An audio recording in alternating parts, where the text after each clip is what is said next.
দাবি করবে, তাও পারবে না। তুমি মুসলিম, তুমি বীর, তুমি এটা চাও না তোমার বোনের ইজ্জত নষ্ট হোক, তোমার ভাইয়ের ইজ্জত নষ্ট হোক। তুমি চাও না তোমার মসজিদ বাবরি মসজিদের মতো শহীদ করে দেওয়া হোক। তুমি চাও না গরু গোশত খাবার কারণে তোমাকে জবাই করা হোক, তোমাকে জয় শ্রীরাম স্লোগান দিতে বাধ্য করা হোক। তুমি চাও না তোমার মসজিদে আজাদ না হোক। তুমি যদি চাও মসজিদে আজাদ হোক, ওরা তোমাকে গোলাম বানাবে, তখন তুমি তা পারবে না। তুমি কি করে লড়াই করবে? কি করে তোমার মসজিদ হেফাজত করবে? কি করে তোমার বোনের ইজ্জত হেফাজত করবে? তোমার তো অস্ত্র নাই, তোমার তো শক্তি নাই, তোমার তো বাহিনী নাই। তবে তুমি যদি মনে করো, তুমি যদি মনে রাখতে পারো তুমি মুসলিম, তোমার ধর্ম ইসলাম, ইসলাম পাওয়ারফুল।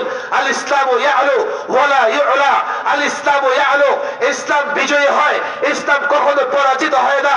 ১৫০০ বছরের ইতিহাস দেখো, এক একটা যুদ্ধের ঘটনা পড়ো, বদর থেকে নিয়ে খাইবার পর্যন্ত, রোমান থেকে নিয়ে সিন্ধু বিজয় পর্যন্ত।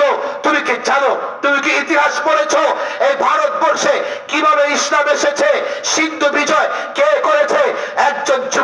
একজন যুবক বয়স মাত্র ১৭ বছরের একজন যুবক রাজা দাহিরকে পরাজিত করে সিন্ধু বিজয় করে ইসলামের পতাকা উড্ডীন করেছে।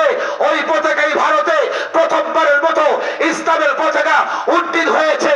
তুমি কি জানো কি দিয়ে রাজা দাহিরকে পরাজিত করা হয়েছে? তুমি কি জানো কি করে স্পেনে ইসলামের পতাকা উড্ডীন হয়েছে? ইসলাম দিয়ে।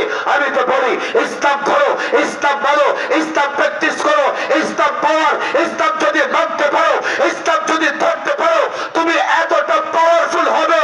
প্রত্যেক পেশাবখোর হিন্দুত্ববাদী দিল্লি নয়, দিল্লি থেকে মস্কো, ইউরোপ থেকে আমেরিকা কোনো পরাশক্তি তোমার মোকাবেলায় টিকতে পারবে না।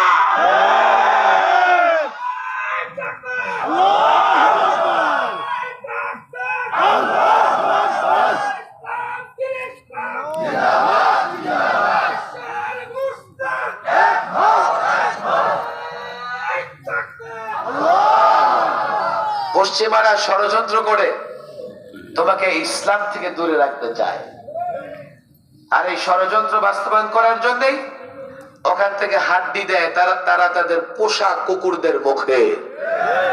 আর তাদের হাড্ডি মুখে পেয়ে তারা এদেশে বসে বসে ইসলাম মুসলমানদের বিরুদ্ধে ঘেউ ঘেউ করতে থাকে।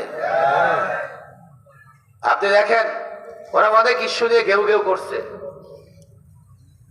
কিন্তু এবার এদেশের যুবকদের হাতে ধরা পড়ে গেছে। আমাদের যুবকদের ব্যাখ্যা করতে হয় না, গালি দিছে আল্লাহ রে। আল্লাহর শানে যে শব্দ ব্যবহার করছে আবুল, এই শব্দ আজ পর্যন্ত কোন কাফের বেঈমান ব্যবহার করে নাই। আবার ওরা আবুলের পক্ষে যুক্তি দেয়, রাত অনেক হয়ে গেছে, বলো তারা নিয়ে আসো। আবুলের পক্ষে কি যুক্তিতে জানেন? হুজুর আবুলরা তো অভিনয় করে, অভিনয় মানে কি বুঝাইতে চায়? অভিনয় হুজুর অনেক কিছুই হয়। যে পুলিশ না সে পুলিশ হয়ে যায়, যে ফকির সে বড়লোক হয়ে যায়, রাজা হয়ে যায়, আছে না নাই? আবার দেখা যাবে যে কাজের বেটি রাজরানী হয়ে যায়।